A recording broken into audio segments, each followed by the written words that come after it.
കുറുകി ഞരങ്ങി കാത്തിരിക്കും കുറുപ്രാവേ നിൻ ഇണവരാറായി.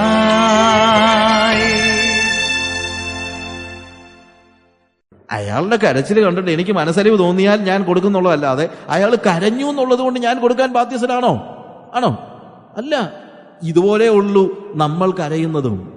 നമ്മൾ കരഞ്ഞാലും പ്രാർത്ഥിച്ചാലും നമ്മൾ ഉപവസിച്ചാലും ഒന്നും ദൈവം നമുക്ക് കാര്യങ്ങൾ ചെയ്തു തരാനായിട്ട് ബാധ്യസ്ഥൻ അല്ല. പിന്നെ അവൻ അത് ചെയ്യുന്നെങ്കിൽ അതവന്റെ കരുണയാണ്. അല്ലാതെ ഞാൻ കരഞ്ഞു എന്ന് പറഞ്ഞ് ദൈവത്തിന്റെ അടുത്ത് എല്ലാം പോലെയുള്ള അവകാശം നമുക്ക് ഇല്ല. അവിടെയാണ് കൃപയുടെ മാഹാത്മ്യം, കരുണയുടെ മാഹാത്മ്യം നമ്മൾ തിരിച്ചറിയേണ്ടത്. അതുകൊണ്ട് എൻ്റെ പ്രാർത്ഥന പരീശന്റെ പ്രാർത്ഥന പോലെ ആകരുത്. എൻ്റെ പ്രാർത്ഥന എൻ്റെ നാമത്തിലായിരിക്കരുത്. എൻ്റെ പ്രാർത്ഥന ഹൃദയത്തിൻ്റെ ആഴത്തിൽ നിന്നും സിൻസിയറായിട്ടുള്ള പൂർണ്ണമായും ദൈവം ഒഴികെ മറ്റൊന്നുമില്ലാത്ത നിലയിൽ, ഞാൻ പറഞ്ഞല്ലോ, കൃപാസനത്തിങ്കിലേക്ക് നമ്മൾ അടുത്ത് ചെല്ലുകയാണ്. കൃപാസനത്തിങ്കിലേക്ക് തക്ക സമയത്ത് കരുണ ലഭിക്കേണ്ടത് കൃപാസനത്തിൽ. വേറെ പ്രതിഫലം നൽകുന്ന ദൈവത്തിന്റെ സിംഹാസനമൊക്കെ അങ്ങ് സ്വർഗത്തിൽ വെച്ചിരിക്കുകയാണ്. ഭൂമിയിൽ നമുക്ക് എല്ലാം പറ്റുന്നത് പ്രതിഫലം നൽകുന്ന സിംഹാസനമല്ല. നമ്മൾ പലപ്പോഴും പ്രതിഫലം തരണമെന്നാണ് പറയുന്നത്. കർത്താവേ, ഞാൻ ഇന്ന കാര്യങ്ങൾ ചെയ്തതുകൊണ്ട് നീ ഇന്ന കാര്യങ്ങൾ ചെയ്തു തരേണ്ടതാണ് എന്ന് പറയുമ്പോൾ നമ്മൾ എന്താണ്? പ്രതിഫലമാണ് ആവശ്യപ്പെടുന്നത്. പക്ഷേ കർത്താവ് പ്രതിഫലമൊക്കെ മരിച്ച് നമ്മളങ്ങ് സ്വർഗത്തിൽ ചെല്ലുമ്പോഴാണ് പ്രതിഫലമൊക്കെ തരുന്നത്. എന്താ കർത്താവ് തരുന്നത്? കൃപ. ഭൂമിയിൽ നമ്മൾ ജീവിക്കുമ്പോൾ നമുക്ക് ചെല്ലാനായിട്ട് ഒറ്റ സിംഹാസനമേ ഉള്ളൂ. അത് ദൈവത്തിൻ്റെ കൃപാസനമാണ് എന്ന് നമ്മൾ തിരിച്ചറിയണം. Our prayer should be sincere and affectionate. Affectionate എന്ന് പറഞ്ഞു കഴിഞ്ഞാൽ it should be from our heart. വാഞ്ചയോടുകൂടെ, ഹൃദയത്തിന്റെ ആഴത്തിൽ നിന്ന്. വാഞ്ച എന്ന് പറഞ്ഞു കഴിഞ്ഞാൽ ഇറ്റ്സ് സംതിങ് ലൈക്ക്, നമ്മൾ 42-ാം സങ്കീർത്തനം അതിന്റെ 1-ാം വാക്യം വായിക്കും. 42-ന്റെ 1 നോക്കുക. എൻ്റെ ആത്മാവ് നിന്നോട് ചേരുവാൻ കാംക്ഷിക്കുന്നു. എന്നിട്ട് എന്താ പറയുന്നത്? എൻ്റെ ആത്മാവ് ദൈവത്തിനായി, ജീവനുള്ള ദൈവത്തിനായി തന്നെ ദാഹിക്കുന്നു. ഞാൻ എപ്പോൾ ദൈവസന്നിധി ചെല്ലണ്ടേ? അവന്റെ വാഞ്ചയുടെ ഒരു പ്രത്യേകത. മാൻ നീർത്തോടിനെ കാംക്ഷിക്കുന്നത് പോലെ, as a heart longs for flowing streams, as a heart long for flowing streams, so long my soul for thee. ഒരു നീരൊഴുക്കിന് വേണ്ടി, as the deer panteth for water, ഒരു സ്ട്രീമിന് വേണ്ടി. എന്താ? അതിന് ദാഹം ഉണ്ടായിക്കഴിഞ്ഞാൽ പിന്നെ ഇറ്റ് ഈസ് ഒരിടത്ത് നിൽക്കുന്നില്ല. അത് വെള്ളം കാണുന്നത് വരെയും അത് എന്ത് ചെയ്യാണ്? ഓടിപ്പോകുകയാണ്. അസാമാന്യമായ ഒരു ദാഹം. ഇതുപോലെയുള്ള വാഞ്ചയോടുകൂടി. അതുകൊണ്ടാണ് prayer must be affectionate. It should be from your heart and you need to give all your heart for that. പൂർണ്ണ ഹൃദയത്തോടെ എന്ന് പറയുമ്പോഴത്തേക്ക് വേറെ ഒന്നുമില്ലാത്ത നിലയിൽ അവന്റെ ഒരു മാൻ നീർത്തോടിലേക്ക് ചെല്ലുവാനായിട്ട് ഓടിച്ചെല്ലുന്നത് പോലെ ഓടിച്ചെല്ലുകയാണ്. അല്ലാതെ കാണുമ്പോൾ കുടിക്കുകയല്ല. എന്ന് വെച്ച് കഴിഞ്ഞാൽ അവന്റെ ഹൃദയത്തിൽ അതുപോലെയുള്ള വാഞ്ച ഉണ്ട്. വെള്ളം കിട്ടിയില്ലെങ്കിൽ മരിച്ചു പോകുമെന്നുള്ളൊരു ചിന്ത. അതുപോലെ ദൈവത്തിനായിട്ട് അവിടെ എഴുതിയിരിക്കുന്ന വാക്ക്, my soul thirsts for God. എന്റെ ആത്മാവ് ദൈവത്തിനായി, ജീവനുള്ള ദൈവത്തിനായി തന്നെ ദാഹിക്കുന്നു. How many of you can say that I have a thirst for God? ദൈവത്തിനായിട്ടുള്ള ദാഹം. പല സമയത്തും നമ്മൾ പ്രാർത്ഥിക്കുന്നത് എന്തുകൊണ്ടാണെന്നറിയാമോ? ദൈവത്തിന് വേണ്ടിയുള്ള ദാഹമല്ല, ദൈവം തരുന്ന കാര്യങ്ങൾക്ക് വേണ്ടിയുള്ള ദാഹമാണ്. God is a means, he is not an end in itself. അത് വലിയൊരു പ്രശ്നമാണ്. ദൈവം നമുക്ക് കാര്യം കാണാനുള്ള ഒരു ഉപാധി എന്ന നിലയിലാണ് നമ്മൾ പ്രാർത്ഥിക്കുന്നത് പോലും. നമ്മൾ പറയുന്നത് അതാ, പ്രാർത്ഥിക്കും ബ്രദറെ, കർത്താവ് നിനക്ക് കാര്യങ്ങൾ ചെയ്തു തരും. ശരിയാ, ചെയ്തു തരും. പക്ഷേ ഒരിക്കൽ പോലും നമ്മളുടെ ആത്മാവ് ജീവനുള്ള ദൈവത്തിനായി വാഞ്ചിക്കുന്ന, അവിടെ എഴുതിയിരിക്കുന്ന താഴോട്ട് വാക്ക് എഴുതിയിരിക്കുന്നത്, when shall I come and behold the face of God? എപ്പോഴ് നിന്റെ മുഖം, എങ്ങനെ എഴുതിയിരിക്കുന്നത്? എപ്പോൾ ദൈവത്തിന്റെ സന്നിധിയിൽ ചെല്ലുവാനിടയായിത്തീരും. ദൈവത്തിന്റെ സന്നിധി നമ്മൾ പറയുന്നത് എപ്പോഴെനിക്ക് അവന്റെ മുഖം ഒന്ന് കാണാൻ കഴിയുമെന്നാണ്. I just want to see his face. Nothing else is in my mind. ദൈവം മാത്രം. മാൻ നീർത്തോടുകളിലേക്ക് ചെല്ലുവാൻ കാംക്ഷിക്കുന്നത് പോലെ എൻ്റെ ആത്മാവ് നിന്നോട് ചേരുവാൻ, ദൈവത്തോട്. ദൈവം തരുന്ന കാര്യങ്ങൾക്ക് വേണ്ടിയല്ല. അതുകൊണ്ടാണ് ഞാൻ പറഞ്ഞത്, it is not a need, it is I want to pray. It is not because I need to pray, I want to pray, I want to see him. That's my desire. എൻ്റെ ആഗ്രഹമാണ്, എൻ്റെ വാഞ്ചയാണ്, ഭയങ്കരമായിട്ടുള്ള വാഞ്ച, ദൈവത്തിന് വേണ്ടിയുള്ള വാഞ്ച. ഞാൻ പറയാം, എൻ്റെ പ്രാർത്ഥനയെ നമ്മൾ ഓർക്കണം, ദൈവത്തെ ഒരു മീൻസ് ആക്കുന്നത് അത്ര നല്ല കാര്യമൊന്നുമല്ല. പക്ഷെ ഇന്നത്തെ എല്ലാ പ്രസംഗങ്ങളും നമ്മൾ പറയുന്നത് ദൈവത്തെ കാംക്ഷിക്കാനല്ല, ദൈവം തരുന്നതിനെ കാംക്ഷിക്കുവാനാണ്. ദൈവത്തെ കാംക്ഷിക്കുമ്പോൾ, അല്ലെങ്കിൽ ദൈവം എനിക്ക് ഏറ്റവും വലുതാകുമ്പോൾ അവൻ കാര്യങ്ങൾ തരുമായിരിക്കും, അത് വേറെ കാര്യം. ഇപ്പം എൻ്റെ പിള്ളേരോട് നിങ്ങൾ വന്നിട്ട് ചോദിക്കുകയാണ്, നിങ്ങളുടെ അപ്പൻ ആരാന്ന് ചോദിച്ചു കഴിഞ്ഞാൽ അവർ പറയും, my father is Saju. Why? How can you say that Saju is your father? ഉടനെ അവർ പറയാ, അദ്ദേഹമല്ലേ ഞങ്ങളുടെ സ്കൂളിലെ ഫീസൊക്കെ തരുന്നത്, അദ്ദേഹമല്ലേ പിന്നെ ഞങ്ങൾക്ക് വീട്ടിലേക്ക് ആഹാരത്തിനുള്ള സാധനമൊക്കെ കൊണ്ടു തരുന്നത്, പിന്നെ ബർത്ത്ഡേ വരുമ്പോൾ എനിക്ക് പുതിയ ഡ്രസ്സ് വാങ്ങിച്ചു തരുന്നതും സാജുവാണ്, അതുകൊണ്ട് സാജു എൻ്റെ അപ്പനാണെന്ന് പറഞ്ഞു കഴിഞ്ഞാൽ എങ്ങനെ ഇരിക്കും? ഞാൻ എൻ്റെ പിള്ളേർക്ക് ഭക്ഷണം കൊടുക്കുന്നത് കൊണ്ടും പിള്ളേരുടെ ഫീസ് കൊടുക്കുന്നത് കൊണ്ടും പിള്ളേർക്ക് ഡ്രസ്സ് വാങ്ങിച്ചു കൊടുക്കുന്നത് കൊണ്ടാണോ ഞാൻ അവരുടെ അപ്പനായിരിക്കുന്നത്, അതോ ഞാൻ അപ്പനായതുകൊണ്ട് ഞാൻ ഈ കാര്യങ്ങൾ ചെയ്യുകയാണോ? Tell me. ഇതേപോലെ തന്നെയാണ് സങ്കീർത്തനക്കാരൻ പറയുന്നത്, ഞാൻ എൻ്റെ ദൈവത്തിനു വേണ്ടി വാഞ്ചിക്കുന്നു, ആഗ്രഹിക്കുന്നു. അവിടെ അപ്പനൊരു മീൻസ് അല്ല, അപ്പനൊരു എൻഡാണ്, അപ്പനൊരു ഉപാധിയല്ല, പിതാവ് ഒരു ഉപാധിയല്ല. ദൈവം നമുക്കൊരു ഉപാധിയാകുവാനായിട്ട് പാടില്ല. ഹല്ലേലൂയ. നമ്മുടെ പ്രശ്നം, നമ്മൾ പലപ്പോഴും ദൈവത്തെ കാണുന്നത് ആ രീതിയിലാണ്, ദാഹം ഇല്ലാത്ത ഒരു അവസ്ഥ. We are not thirst, we do not have this kind of thirst for God. ഇതുപോലെയുള്ള ഒരു ദാഹം എന്ന് പറഞ്ഞു കഴിഞ്ഞാൽ, ഞാൻ ഈ ദാഹത്തെക്കുറിച്ച് പലപ്പോഴും പറയുമ്പോൾ എൻ്റെ ജീവിതത്തിലുണ്ടായ ഒരു ഉദാഹരണം പറയാറുണ്ട്. 94 മധ്യപ്രദേശിൽ ഞങ്ങൾ വർക്ക് തുടങ്ങി. 95 ഒരു ബ്രദറിന് അവിടുന്ന് ഒരു ഹെപ്പറ്റൈറ്റിസ് അറ്റാക്ക് ഉണ്ടായി, വൈറൽ അറ്റാക്ക് ഉണ്ടായി. 13 days he was in coma stage. അവിടുത്തെ വെള്ളം കുടിച്ചതാ, അതാണ് കണ്ടാമിനേറ്റഡ് വാട്ടർ കുടിച്ചത്. എനിക്കും പറ്റിയിട്ടുണ്ട് പ്രശ്നം, അത് വേറെ കാര്യം. അപ്പം ഞാൻ അവിടെ ഇല്ലാതിരുന്ന സമയത്താണ് ഈ പ്രോബ്ലം ഉണ്ടായത്. പ്രോബ്ലം ഉണ്ടായി 13 ദിവസം അവൻ കോമ സ്റ്റേജിൽ കിടന്നു. ഒത്തിരി പൈസ സ്പെൻഡ് ചെയ്തു. പൈസ എന്ന് പറഞ്ഞു കഴിഞ്ഞാൽ അക്കാലത്ത് ഭയങ്കരമായിട്ടുള്ള പൈസ പോയത് പോട്ടെ. പക്ഷേ ഈ 13 ദിവസം കോമ സ്റ്റേജിൽ കിടന്നിട്ടാണ് ഈ ചെറുക്കൻ രക്ഷപ്പെട്ടു ദൈവത്തിന്റെ കണ്ണുകൊണ്ട്. പിന്നെ ഞാൻ അവിടെ ചെല്ലുന്ന സമയത്ത് മിഷണറിമാരെ എല്ലാം വിളിച്ചു വഴക്ക് പറഞ്ഞു. എന്താണ് നിങ്ങൾക്ക് വെള്ളം കുടിക്കുന്നത്, അവിടെ ഇവിടെ പോയി ഓരോ വെള്ളമൊക്കെ കുടിച്ചോളും, അതല്ലയോ ഈ പ്രശ്നം ഉണ്ടായതെന്നൊക്കെ പറഞ്ഞുകൊണ്ട് ഇവരെ ഒത്തിരി വഴക്ക് പറഞ്ഞപ്പോൾ അവർ പറഞ്ഞു, അച്ഛാ ഇതൊക്കെ പറയുന്നവരൊന്നും അല്ല, നമ്മളിപ്പം ദാഹിച്ചു കഴിഞ്ഞാൽ വെള്ളം കുടിച്ചു പോകും.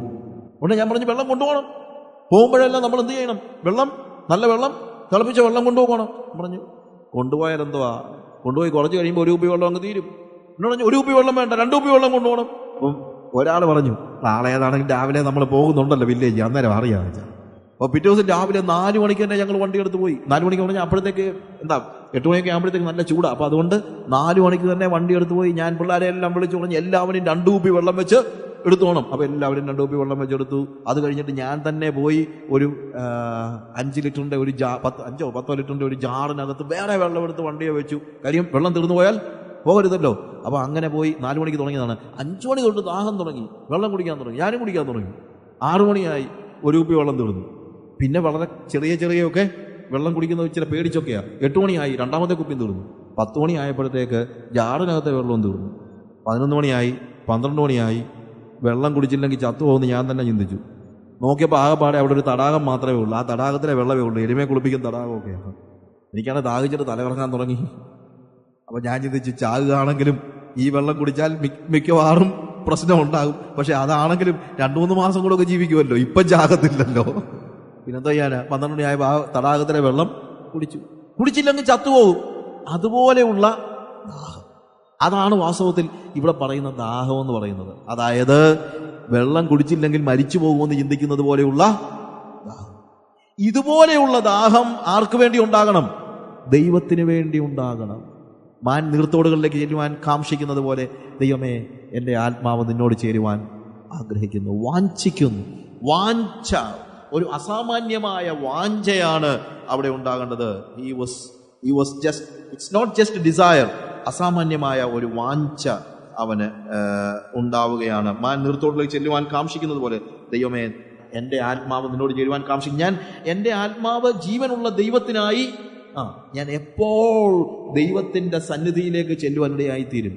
എപ്പോൾ എനിക്കൊന്ന് കാണാൻ പറ്റും, എപ്പോൾ എനിക്കൊന്ന് ആ ദൈവസന്നിധിയിൽ നിന്ന് ഇരിക്കാനുള്ള വലിയ, ഒരുപക്ഷെ ഉച്ചയ്ക്ക് ചോറ് കഴിക്കാൻ 4 പേര് എക്സ്ട്രാ വരുന്നുണ്ടായിരിക്കും, കാര്യമൊക്കെ ശരിയാണ്. എന്നാലും പയർ അരിഞ്ഞുകൊണ്ടിരിക്കുമ്പോൾ പെട്ടെന്നൊരു വലിയ വാഞ്ച, എപ്പോഴാണ് എനിക്ക് 1 മിനിറ്റ് ദൈവസന്നിധിയിൽ ഒന്ന് ഇരിക്കാൻ പറ്റുന്നത് എന്ന് പറയുന്ന ഒരു വലിയ വാഞ്ച. ഒരുപക്ഷെ തീർത്ത് കഴിയാൻ കൊടുക്കേണ്ടതായ ഒത്തിരി ഫയൽസ് ബാക്കിയുണ്ടായിരിക്കും. പക്ഷേ ആ ഫയൽ നോക്കിക്കൊണ്ടിരിക്കുമ്പോഴും എൻ്റെ ദൈവമേ, എപ്പോഴാണ് ദൈവസന്നിധിയിൽ എനിക്കൊന്ന് ഇരിക്കാൻ കഴിയുന്നത് എന്നുള്ള വാഞ്ച, ദൈവത്തിനു വേണ്ടിയുള്ള വാഞ്ച. ഒരുപക്ഷെ നമുക്ക് ആവശ്യങ്ങളൊന്നും ഉണ്ടായിട്ടൊന്നും ആയിരിക്കത്തില്ല. എൻ്റെ ഹൃദയത്തിൻ്റെ ആഴത്തിൽ നിന്ന് ദൈവത്തിന് വേണ്ടിയുള്ള ഒരു അഭിവാഞ്ച.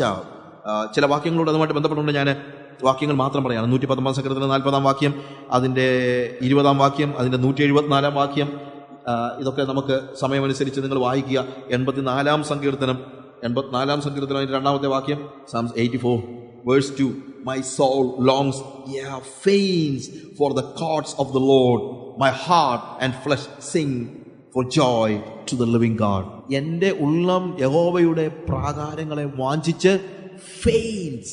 ഫെയിൻ എന്ന് പറഞ്ഞു കഴിഞ്ഞാൽ മോഹാലസ്യപ്പെട്ടു പോകുന്നതാണ്. എന്ന് വെച്ച് കഴിഞ്ഞാൽ ദൈവത്തിന്റെ പ്രാകാരങ്ങളെ കുറിച്ച് ഓർക്കുമ്പോഴത്തേക്ക് ഞാൻ ഓൾമോസ്റ്റ് ലൈക്ക് ഫെയിൻറ്റഡ്. അതാ ഞാൻ പറഞ്ഞ വാഞ്ച എന്ന് പറയുന്നത്.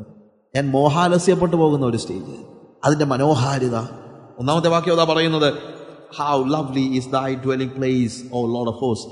സൈന്യങ്ങളെ യഹോവേ, തിരുനിവാസം എത്ര മനോഹരം.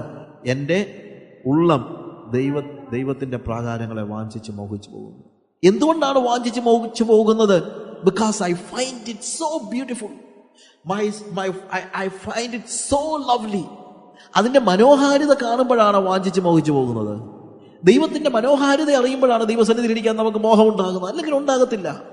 ആരെ കുറ്റം പറഞ്ഞിട്ട് കാര്യമില്ല. ആരെ അടിച്ച് ഓടിച്ചൊന്നും പ്രാർത്ഥിപ്പിക്കാനും ഒന്നും പറ്റത്തില്ല. നമുക്ക് അല്പസമയം ആരാധിക്കാമെന്ന് പറഞ്ഞാൽ ഒന്നും ആളുകൾ ആരാധിക്കത്തൊന്നുമില്ല. ആരാധിക്കണമെങ്കിൽ അവൻ ദൈവത്തിന്റെ മനോഹാരിതയെ കാണണം.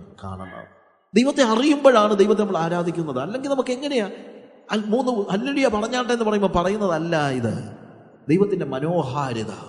Do you see the bridegroom as a beautiful, a handsome bridegroom? ഒരു സുന്ദരനായ മണവാളൻ അല്ലേ? നിന്റെ മണവാളൻ എന്താ പ്രത്യേകത എന്ന് മണവാട്ടിയോട് ചോദിക്കാം. അവൻ പറയാ, അവൾ പറയുന്നത്, മണവാട്ടി പറയുന്നത്, എന്ത് ചോദ്യമായി ചോദിക്കുന്നത്? എന്ത് ചോദ്യമാണ്? അവൻ 10,000-ങ്ങളിൽ അതിസുന്ദരൻ. ലാവണ്യം അവന്റെ വാക്കുകളിലുണ്ട്. പ്രിയമുള്ളവരെ, നിങ്ങൾ ആ സോങ് ഓഫ് സോങ്സ് ഒക്കെ ഒന്ന് വായിച്ചിട്ട് ഒന്ന് ദൈവത്തെ ഒന്ന് മനസ്സിലാക്കാനായിട്ട് പരിശ്രമിക്കുക. He is so beautiful. He is a beautiful God.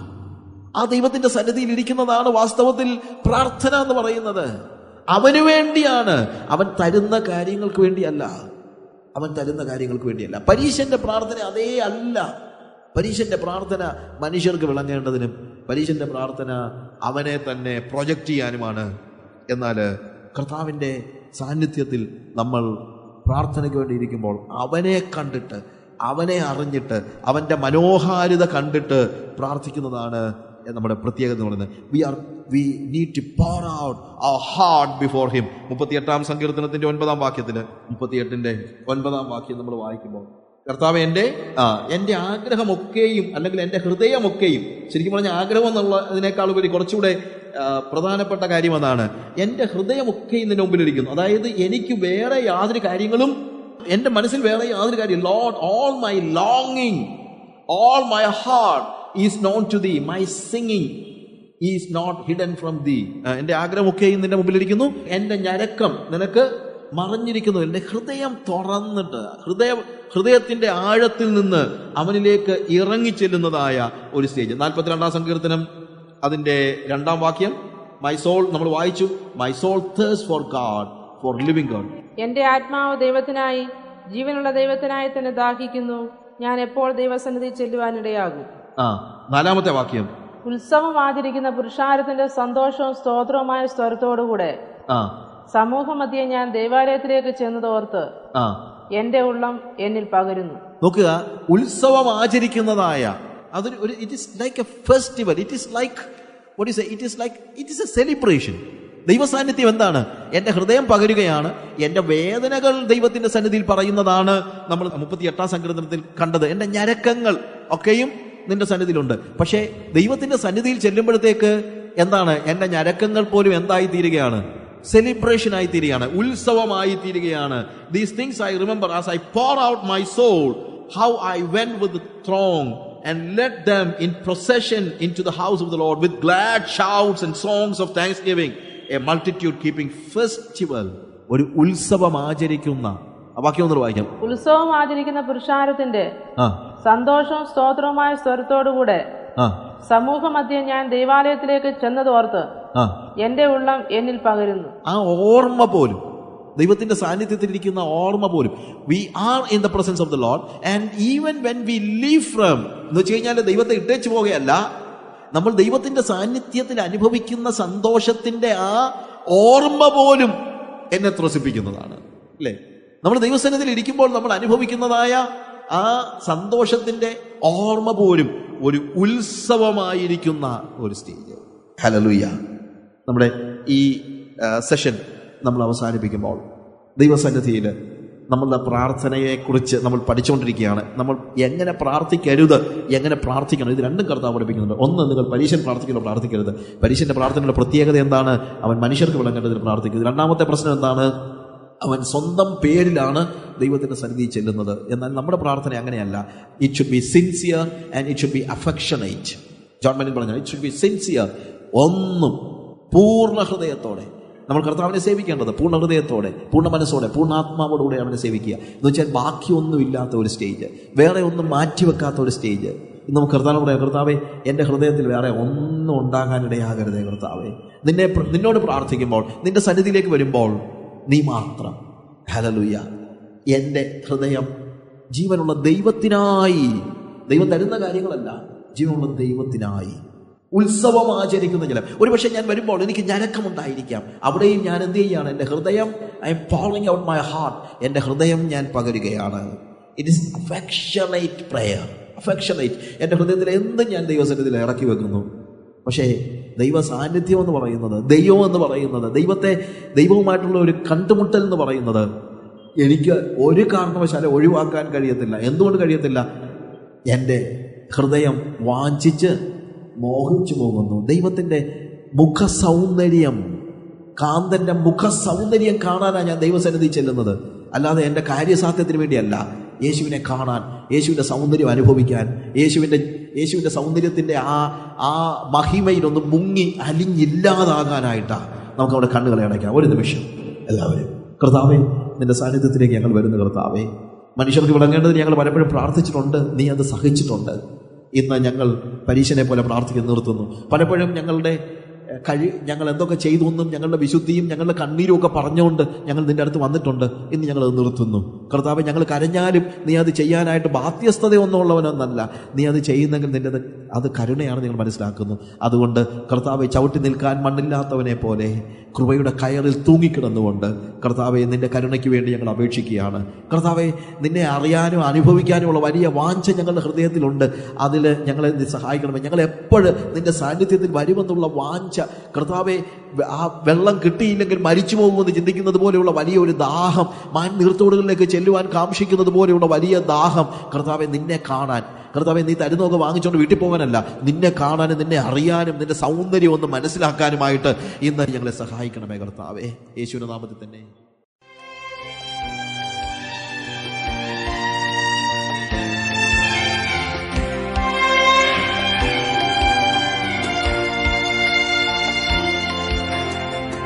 കുറുകി ഞരങ്ങി കാത്തിരിക്കും കുറുപ്രാവേ നിൻ ഇണവരാറായി. കുറുകി ഞരങ്ങി കാത്തിരിക്കും കുറുപ്രാവേ നിൻ ഇണവരാറായി.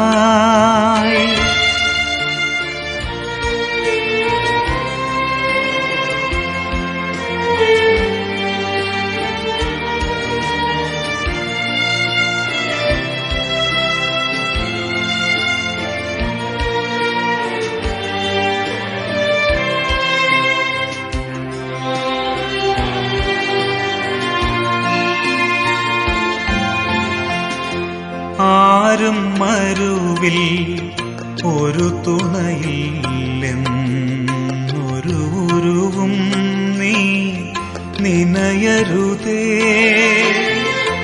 ആരും മരുവിൽ ഒരു തുണയില്ലെന്നൊരു ഉരുവും നീ നിനയരുതേ. ഒരുക്കാൻ പോയി വരുമെന്നുരച്ചോൻ കരുതിയതെല്ലാം നിനക്കല്ലയോ. ഒരുക്കാൻ പോയി വരുമെന്നുരച്ചോൻ കരുതിയതെല്ലാം നിനക്കല്ലയോ. കുറുകി ഞരങ്ങി കാത്തിരിക്കും കുറുപ്രാവേ നിൻ ഇണവരാറായി. കുറുകി നോക്കി ഞരങ്ങി കാത്തിരിക്കും കുറുപ്രാവേ നിൻ ഇണവരാറായി